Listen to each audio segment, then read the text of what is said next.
Subscribe करें हमारे YouTube channel को और बेल आइकन को प्रेस करें हमारे लेटेस्ट वीडियोस को देखने के लिए।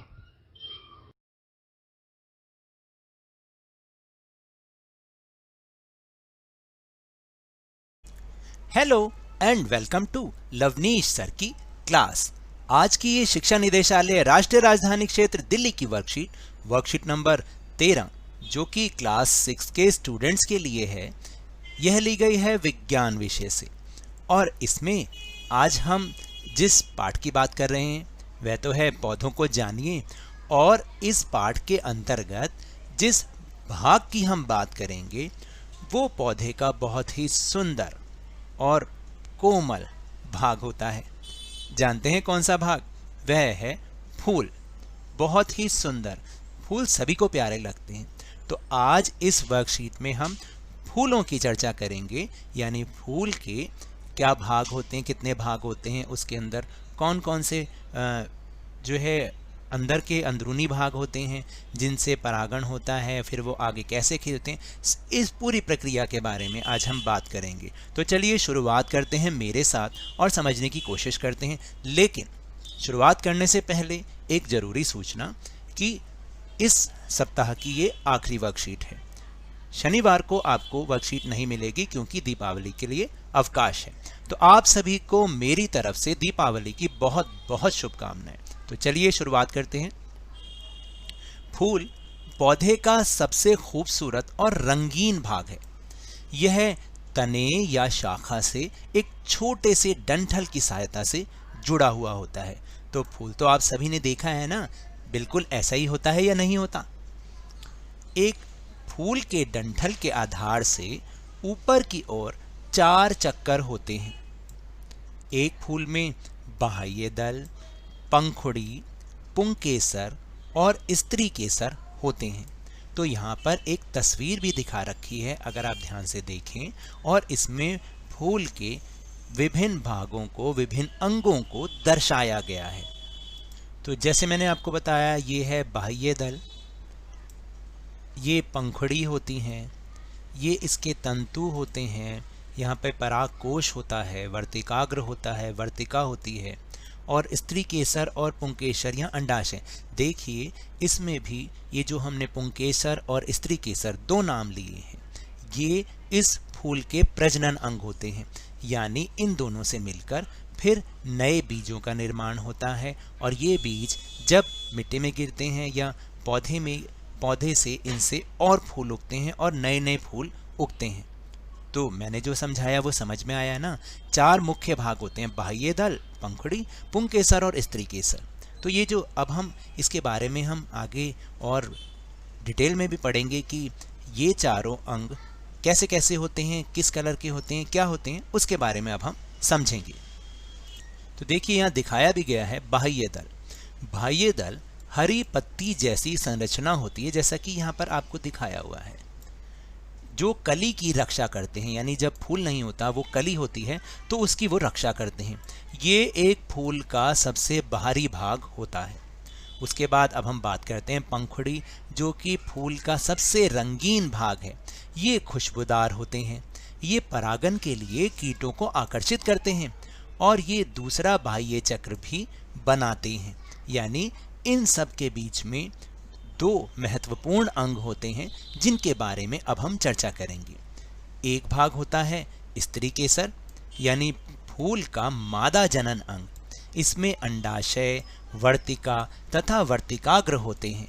ये 3 और उसके भीतरी अंग होते हैं मादा प्रजनन अंग के, ठीक है।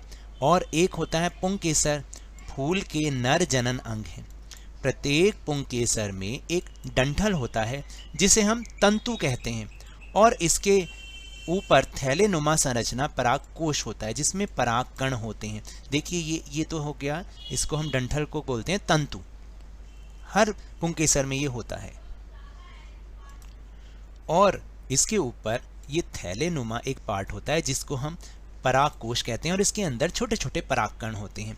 तो जब ये पत्तियां बहुत सारे कीटों को आकर्षित करती हैं तो ये कीट आके इनमें बैठते हैं, और अपने पैरों में यहाँ से जो परागकण होते हैं वो ले जाते हैं और अंडाशय की तरफ ले जाते हैं, जहाँ पर ये दोनों मिलकर नए फूलों को, नए बीजों का निर्माण करते हैं, जिनसे और ज़्यादा फूल होते हैं, पौधे होते हैं।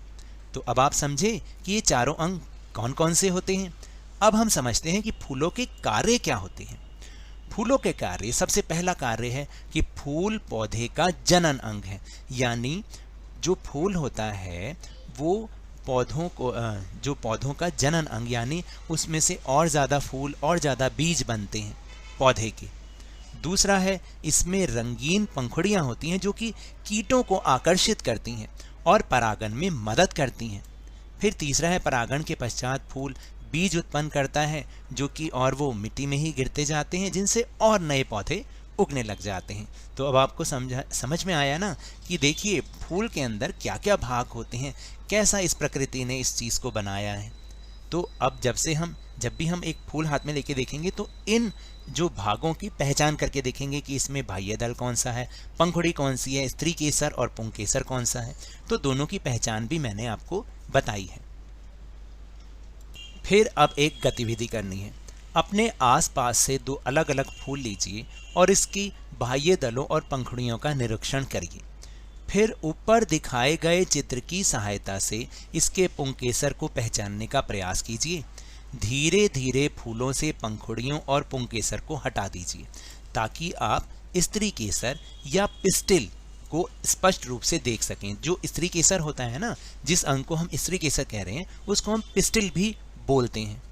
नीचे जो तालिका दी गई है उसमें अपनी टिप्पणियों को दर्ज करें, यानी जो आपने ऑब्जर्वेशन की, जो भी निरीक्षण करके आपने देखा वो यहाँ पर इसको दर्ज कीजिए। तो देखिए उदाहरण के तौर पर तो यहाँ पर गुलाब के फूल का दे रखा है, तो जैसे फूल का नाम हो गया गुलाब का फूल।